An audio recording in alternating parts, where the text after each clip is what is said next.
ರೇಣುಕಾಸ್ವಾಮಿ ಕೊಲೆ ಕೇಸ್ನಲ್ಲಿ ಈಗಾಗಲೇ ದರ್ಶನ್ ಅಂಡ್ ಗ್ಯಾಂಗ್ ಬಹಳ ದೊಡ್ಡ ಸಂಕಷ್ಟ ಎದುರಿಸಾಗಿದೆ. ಈಗ ಮತ್ತೆ ಟೆನ್ಷನ್ ಶುರುವಾಗಿದೆ.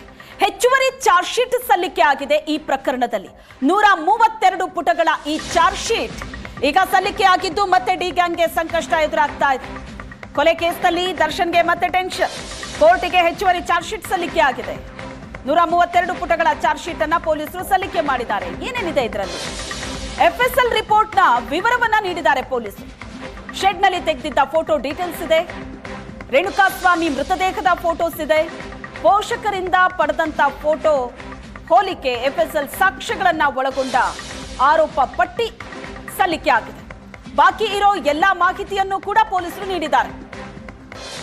ಈ ಹಿಂದೆ ಸಲ್ಲಿಸಿದಂತ ಚಾರ್ಜ್ ಶೀಟ್ ಏನಿದೆ ಅದರಲ್ಲಿ ಬಹಳಷ್ಟು ಮಾಹಿತಿಯನ್ನ ಪೊಲೀಸರು ಕೊಟ್ಟಿದ್ರು.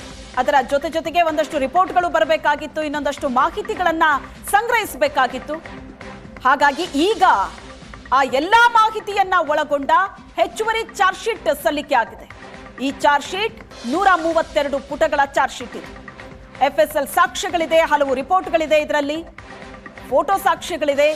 ಉಳಿದಂತ ಎಲ್ಲಾ ಮಾಹಿತಿಯನ್ನು ಕೂಡ ಹಾಕಿ ಈ ಚಾರ್ಜ್ ಶೀಟ್ ಅನ್ನ ಸಲ್ಲಿಕೆ ಮಾಡಿದ್ದಾರೆ ಪೊಲೀಸರು.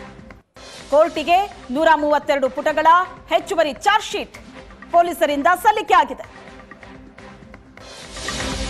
ದರ್ಶನ್ಗೆ ಜುಲೈ 13ರವರೆಗೆ ತಾತ್ಕಾಲಿಕ ರಿಲೀಫ್.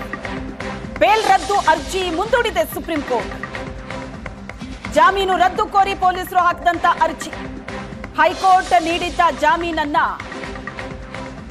ರದ್ದುಪಡಿಸೋದಕ್ಕೆ ಮಾಡಿದಂತ ಮನವಿ ಅರ್ಜಿಯನ್ನ ಸುಪ್ರೀಂ ಕೋರ್ಟ್ನ ದ್ವಿಸದಸ್ಯ ಪೀಠ ಮುಂದೂಡಿದೆ. ಸುಪ್ರೀಂ ಬೇಸಿಗೆ ರಜೆಯ ನಂತರ ಅರ್ಜಿ ವಿಚಾರಣೆ ನಡೆಯುತ್ತೆ. ಜುಲೈ 13ರ ತನಕ ಕೋರ್ಟ್ಗೆ ಬೇಸಿಗೆ ರಜೆ ಇದೆ. ದರ್ಶನ್ ಪರ ವಕೀಲರಾದ ಅಭಿಷೇಕ್ ಮನು ಸಿಂಘ್ವಿ ವಾದ ಮಾಡಿದ್ದಾರೆ. ಪೊಲೀಸರ ಪರ ಎಸ್ಪಿಪಿ ಸಿದ್ಧಾರ್ಥ್ ಲೂಥ್ರಾ ವಾದ. ಇವತ್ತು ವಾದ ಪ್ರತಿವಾದ ಇತ್ತು. ಅದಾದ ನಂತರ ಈ ಪ್ರಕರಣದಲ್ಲಿ ಸುಪ್ರೀಂ ಕೋರ್ಟ್ನ ಅಂಗಳದಲ್ಲಿ ದರ್ಶನ್ ಜಾಮೀನು ಭವಿಷ್ಯ ಏನಾಗುತ್ತೆ ಅನ್ನೋ ಪ್ರಶ್ನೆ ಇತ್ತು. ಈಗ ತಾತ್ಕಾಲಿಕ ರಿಲೀಫ್ ಸಿಕ್ಕಿದೆ. ಜುಲೈ 13ರ ತನಕ ದರ್ಶನ್ ಅಂಡ್ ಗ್ಯಾಂಗಿಗೆ ರಿಲೀಫ್ ಸಿಕ್ಕಿದೆ.